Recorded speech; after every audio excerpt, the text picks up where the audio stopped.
இமாம் மிம்பருக்கு ஏறும்போது இங்கே வராமல் லேட்டாகி வரக்கூடிய சகோதரர்களிடம் கேட்கிற, நீங்கள் கோபப்பட்டாலும் பிரச்சனை இல்லை. இந்த கேள்வியின் யதார்த்தத்தை நீங்கள் கபரிலே புரிவீர்கள். மறுமையிலே இந்த கேள்வியின் பெருமதியை நீங்கள் புரிந்து கொள்வீர்கள். நீங்கள் இங்கே வருவதற்கு முன்னால் என்ன செய்து கொண்டிருந்தீர்கள்? உங்களுடைய மனைவி சீரியஸாக இருந்த ஹாஸ்பிட்டலுக்கு கொண்டு சென்றீர்களா? உங்களுடைய வீடு எரிந்து கொண்டிருந்தது, அந்த வீட்டை அணைப்பதற்காக வேண்டி நீங்கள் தாமதமானீர்களா? இப்படியான காரணங்கள் இருந்தால் ஜும்மாவுக்கு வருவதற்கு நீங்கள் தாமதிக்கலாம்.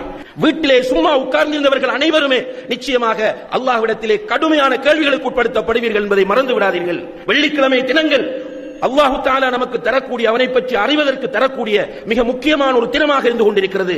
இந்த தினத்தை வீணாக்கக்கூடியவர்கள் கபரிலே முன்கரும் நக்கீரும் மன் ரப்புக்க என்று கேட்கும் போது அங்கே இருந்து கொண்டு அலறுவதால், எனக்கு தெரியாது என்று கத்துவதால் என்ன பிரயோசனம் சகோதரர்களே? யார் கபருக்குள் வந்து உதவி செய்ய போகிறார்கள்? உங்களுடைய பெற்றோர் வருவார்களா? பிள்ளைகள் வருவார்களா? நண்பர்கள் வருவார்களா? உதவி செய்வதற்கு யாருமே கபருக்குள் வரமாட்டார்கள்.